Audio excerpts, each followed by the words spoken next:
Hi guys, it's Sunny. I'm back. So, for those of you who do not know me, my name is Sunny. I am a professional ballroom dancer.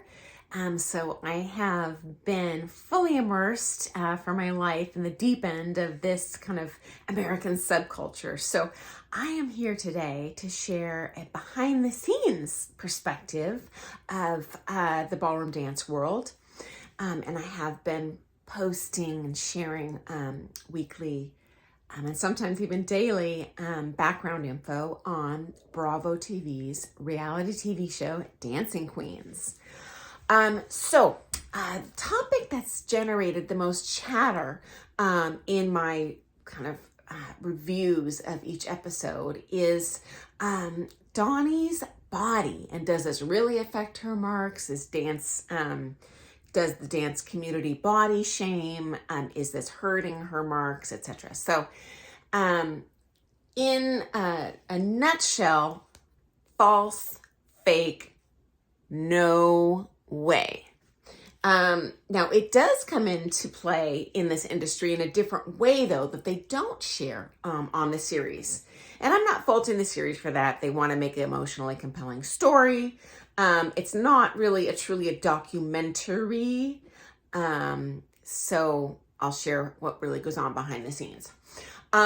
Firstly, Donnie competes, and all of these Dancing Queen characters compete in the pro-am community. Okay. So that means an amateur dancer, which are the ladies in this case, compete with the pro, who is the male in the case of this series. Though in real life, women pros like myself do compete with male students as well. That's called pro-am. So there is zero expectation in the pro-am competitive world that you are going to look like an Olympian, either in terms of your athleticism or aesthetically. These are not truly elite level dancers that are in that world and that you see on the show, though they are definitely competent and great dancers. So fitness level does come into play, but I have regularly seen competitors hold their own and compete successfully on the floor, who show technique and showmanship without being extraordinarily slim or having low body fat, okay? What will help most that you really need to compete successfully in pro, though, is flexibility. And that's something, fortunately, really any body type can get. As long as you're not extraordinarily muscular, because muscles are naturally going to be less flexible than fat. So if you were, built like a bodybuilder, that's probably going to hold you back a little bit in terms of your extension. And when we're dancing, we never want to fully extend to the maximum of where we can reach or flex, because then it gets stiff. You always want to stop slightly short and then bring it back in soft in all parts of your body. The reality is competition organizers love, support, totally cater to their pro-am competitors or their comps, because they're bringing in the most money. That is the most popular category of competition in the United States. I have never, ever seen body shaming in that. In my opinion, and I have had a couple students comment like, well, Sunny, the reason you look so good on the floor is because you have, a skinny waist or slim arms. And as you can see, I'm not a heavy set gal, but here's the reality, in my opinion. If a super skinny dancer goes on the floor and they don't dance well, it actually emphasizes their bad body lines. It makes their dancing look worse. A little bit of curves can hide that a little bit. So this is not the case, certainly at the championship level, but in pro-am and the lower levels of amateur competition, this is ridiculous. Skinny is not going to help you. I'll tell you what will help you is good dancing. So I definitely want to clarify that. And I just want to make it really clear too. If someone is you're competing at the beginning levels of dancing, which is called like newcomer, bronze, curves, in my opinion, actually will help you because they provide a little bit of camouflage for incomplete body lines and shapes that aren't exactly symmetrical or pleasing to look at. Again, my opinion, but I am coming to you from an insider's perspective on this one. Okay, next we have the professional community. So this is when a pro like myself competes with another pro. That we don't switch up partners like you might in amateur prom. You really have the same partner usually for many, many years and cultivate that partnership together. And at that point, when you are at a professional level, and they don't have like newcomer, bronze, silver in the open pro, it's just everyone is a darn good dancer in that community. So at this level, at the professional level, everyone is dancing technically correct, probably. They're probably dancing in an aesthetically pleasing way. They're probably flexible. So at this point, it is real that your physique will come into play in a couple of ways. Number one is aesthetically. You are going to look better wearing spandex if you don't have rolls of fat. This is just a reality in the pro community. Also, athletically, you're probably going to be able to naturally perform at a higher level if you are very fit and you have a low body fat percentage. It's just a reality. So part of what you're judged on is the flight, how fast you get on the floor, or your speed.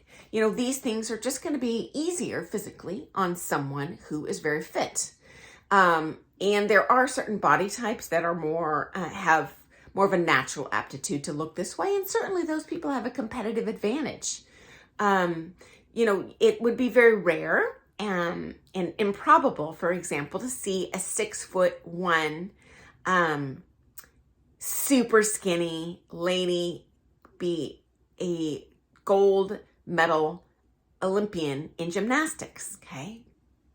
Dancing is the same way. We've got our own body types that work best for the type of athleticism and what we're being judged in. For Latin, it generally helps to be a little shorter because you can hit complete shapes from point A to point B with less distance and more speed. Doesn't mean you can't be successful if you're tall, but that generally helps. For the standard, meaning the traditional ballroom dances, which is what I've competed in, at least focused on. I have previously competed in Latin and I still do that in prom, but my specialty really is the traditional ballroom dances. So generally speaking, a taller couple is going to have a physical advantage in that they're naturally going to have longer legs and have better flight. And you can achieve that flight as a shorter couple, but you would need better technique. So this is a reality really at the elite levels of competition. There is also, and I've seen in the professional community, a lot of grace given if you're a lady coming back just from a recent pregnancy, because you do at some point take a break from competing to have a baby. And I have seen a lot of grace. As a matter of fact, I've even seen the MC who's at the mic, kind of the announcer at the competition, if you will, comment when there's a couple on the floor that maybe, looks like, whoa, she's out of shape. It's like, oh, and congratulations to so-and-so, who just came back from having a baby. And then the audience goes nuts. So, and the judges probably knew she was pregnant, but if they didn't, they definitely show grace to those people because not everyone can be, at 34, 23, 34 all the time. Doesn't happen. Okay, next up, the amateur dance community. This is a competitive community where an amateur dancer pairs up with another amateur dancer. They're divided up into different skill levels, just like the Pro-Am. So the beginning levels, you start with newcomer, then bronze, then silver, then gold. I can go into more detail on that in a different episode. I only have so much time here. But at the lower levels of competition, just like the Pro-Am, the body type is going to matter a lot less than the dancing, because in that level, everyone's got technique problems, heel and toe issues, incomplete body lines, maybe bad musicality. And so at that point, the physique is not going to affect your marks and your strength and such as much as it will at the higher levels. As a matter of fact, I've taught a couple just straight up medically overweight couples that have done really well, even at nationals in the lower levels, just by dancing well. And that's going to be most important at that point. Now, by the time you get into the higher levels, so novice, pre-championship, championship in the amateur divisions, yes, physique, and certainly just body fat percentage is going to come into play, just like the pros, not only aesthetically, but physically, because in order to dance at your best, you are going to need to have speed and flight and strength and things, because at that point, everyone's kind of dancing correct. And so at that point, these other things definitely come more into play. Next up, I'll just touch on this disordered eating in the dance community. So yes, there are people like Donnie who are self-conscious. In my opinion, it has nothing to do with being a ballroom dancer. That happens in the world. Eating disorders are a reality. And so like that, it is real. This does happen in the ballroom dance world. I think, as I mentioned in a previous video, there was a former world finalist as a lady who was DQ'd for 2 years because she drug tested positive for a diet pill. Eating disorders are a reality, but it's not common. There are certainly diet trends that, every couple kind of approaches this differently, and I believe every body is different. So, what works for one couple to stay fit is not going to work for another. But there are certainly trends. If you're interested in kind of what dancers usually eat to stay very fit and slim, I can share that in a separate video. Just let me know in the comments.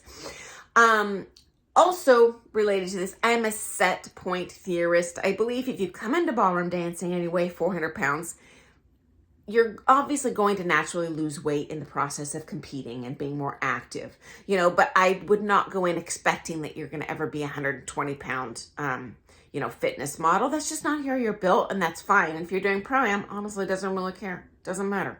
So that's my 2 cents on this subject. I apologize again for going over that 10-minute mark, but I thought you guys might want to hear a little more about how that works in our culture.